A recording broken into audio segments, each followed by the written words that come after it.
Welcome back to week 8 of Valencia Marathon training, and stay tuned to see how I get on with my training with just 2 weeks to go now until the big race in Valencia.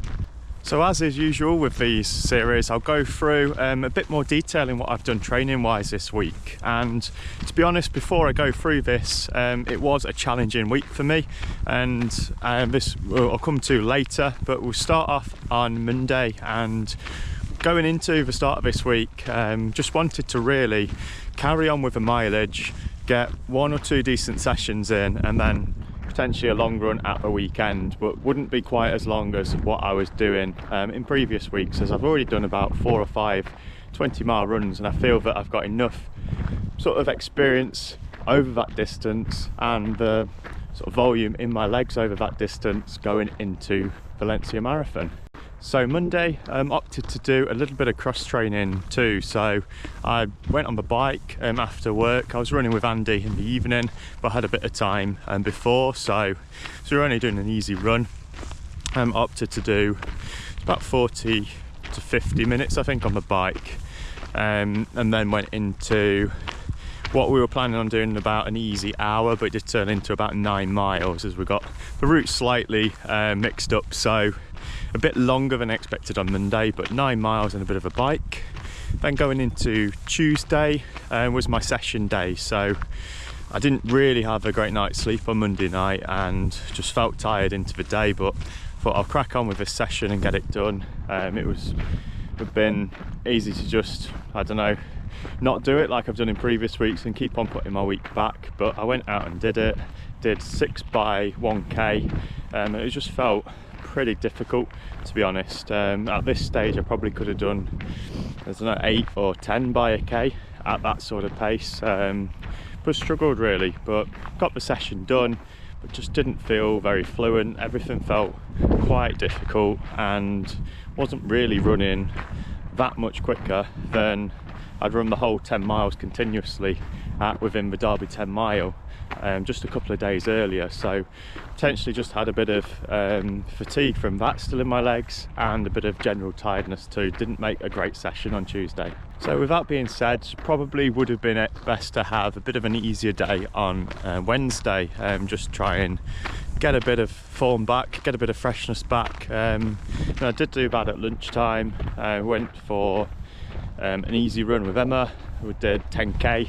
It was quite nice to get out just in the day and in the light, as a lot of my runs this week have been either on the treadmill or in the dark, and it does just make it that much better when you are running in light conditions. And I had the evening free on Wednesday, so opted to get a little bit more running in and get on the bike too. So I got in the shed, went on for a 60-minute bike ride, and then coming off the bike went on the treadmill. So I did half an hour on the treadmill and felt okay at the time, but probably did sort of tip me over into that bit of fatigue, that I was doing a little bit too much, and it impacted on my Thursday, that I didn't get out for a run at all on Thursday. I tried to going on the treadmill before coaching, but I think really this has been caused by like I was saying in previous weeks, having tight quads, because I've not done a lot of cycling in the past. But I've done probably 3 bike rides now in the past sort of 4 days on there. Something that I think would help limit the impact on sort of my legs, my joints when I'm pounding away on the sort of roads and treadmill.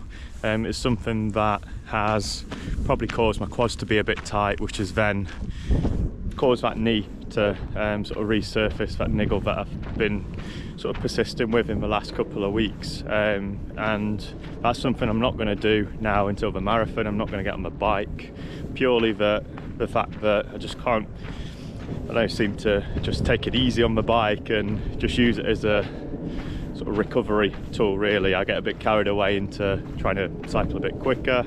I think why I get into this trap is that it seems pretty easy on the bike, that you have to sort of pedal a bit harder and work a bit harder to get your heart rate up to the same level as what you do on, say, I don't know, an easy run when you're running, so it just does really seem like recovery, and I've either got to limit myself to that or to really knock the cycling on the head until after the marathon, because I got on the treadmill Thursday night, took a few steps and then felt like my knee had jarred a little bit, so didn't really want to push through this and make it any worse ahead of the marathon.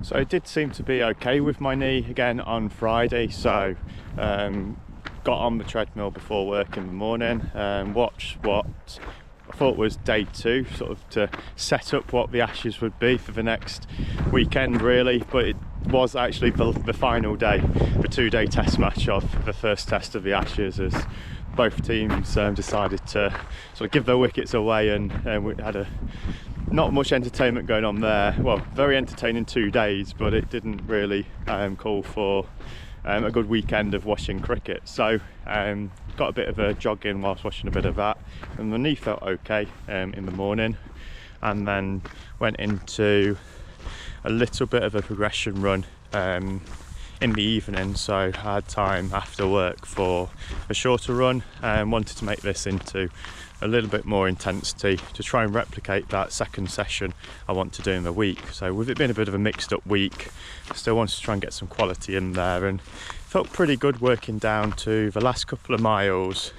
I managed to get down to under 4 minutes kilometres, so it was probably below 6 minute miles, which felt okay for 5 to 10 minutes at running at that, and feeling good going into parkrun at the weekend. And here we are at the start of a Monsal Trail parkrun on the Monsal Trail just outside Bakewell. So we've just started there, and we're in probably the top 6 to 10 people here at this point. So Emma and Lola just in front, dodging the puddles. There was a little bit of ice on the puddles, but quite a nice surface to run on, as it is a compacted trail and it's pretty firm underneath our feet. So really one that road shoes would have been absolutely fine on. So still on the first mile here, feeling pretty good at this point. This is partly helped by it being slightly downhill on a disused railway, so we've got a slight negative descent there, which felt that 6:15s to 6:20s was really comfortable for this first mile. So this is why I'm sticking to Emma and Lola here. And this is about a mile in at the station at Bakewell where you could park. And we're just coming down to the turnaround point, going under a couple of bridges here. So you'll turn around at just over 1.5 miles, and we'll soon see the leaders going past the other way.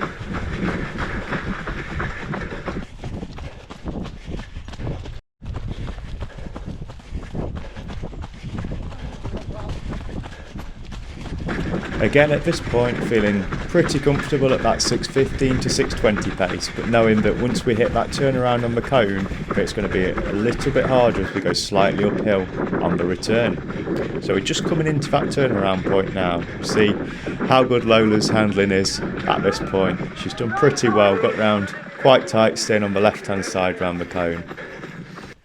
So at this point you'll see that Emma and Lola have gone further into the distance, and we've got just over a mile to go at the station going up to the finish, and I'm just trying to hold that 6:25 to 6:30 that would see me on that 20-minute pace. So parkrun on Saturday was over at the Monsal Trail, as you've seen in the video, at just outside Bakewell in the Peak District, and lovely route. I like running down disused railway paths. Especially when you're in the right direction, when you're running slightly downhill. So that first half of the Monsal Trail felt really good for the first 1.5 miles. I felt really comfortable at about 6:20 per mile, which I was pacing around 6:25 would have been a sub 20, so that was a pace I was aiming at for that run. Felt really good in the first 1.5 miles, and then felt a little bit tougher coming back up the trail to get to about 2.5 miles, I think, and I saw Emma at the side of the path. I thought Lola had just gone for a poo. She was picking it up, but unfortunately she was struggling a bit with a bad chest, so we did sort of stop a bit and jog the rest of it in, and finished in a time of about 21 in the end, but still got 2.5 miles in at a decent sort of tempo effort. and that's about as good as it got for this week. So I had planned to do a long run on Sunday, but just didn't have the sort of energy and the fitness to do it. Every time I sort of G'd myself to go up and get out the door, I just felt absolutely shattered, and probably a good sign to not push on through it, and yeah, put myself in a worse way ahead of the marathon. So was one of those, I don't like to miss it, and I did feel bad for missing my long run, but in the grand scheme of things, if you take a step back, I've got 5 quality 20-mile long runs in, a couple of decent races at slightly quicker than what I want to do marathon pace over the 10 miles and half marathon distance. So all in all, I think with 2 weeks to go, I've done the majority of the work now for the marathon, and now it's just about keeping myself fresh going into the taper, dropping my mileage slightly, but still keeping, maybe having 1 or 2 sessions sort of next week and going into race week where I'm getting my legs turning over more comfortably at slightly quicker than that marathon pace. So it is really a bit disappointed not to get this week ticked off, and then going into the next couple of weeks could taper down, but I've still got 1 long run to go, a couple of sessions, and feel generally over the course of about the last 10 to 12 weeks that I've put in some good work, and I'm a lot better position than I was this time last year going into Valencia Marathon, where I'd had some good weeks, but then I'd also had about 3 or 4 weeks where I'd been really interrupted with sort of illness and not running. So it's a real positive sign this year that I've got things a little bit better, managed that a bit better, and in a better position going into the marathon. So in summary there, in terms of total mileage, just over 40 miles, which is 20 less than the previous week.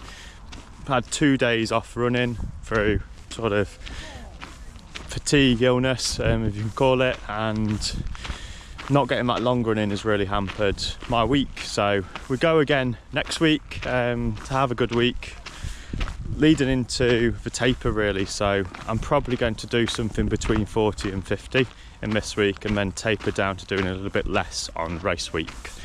So that's it for week 8.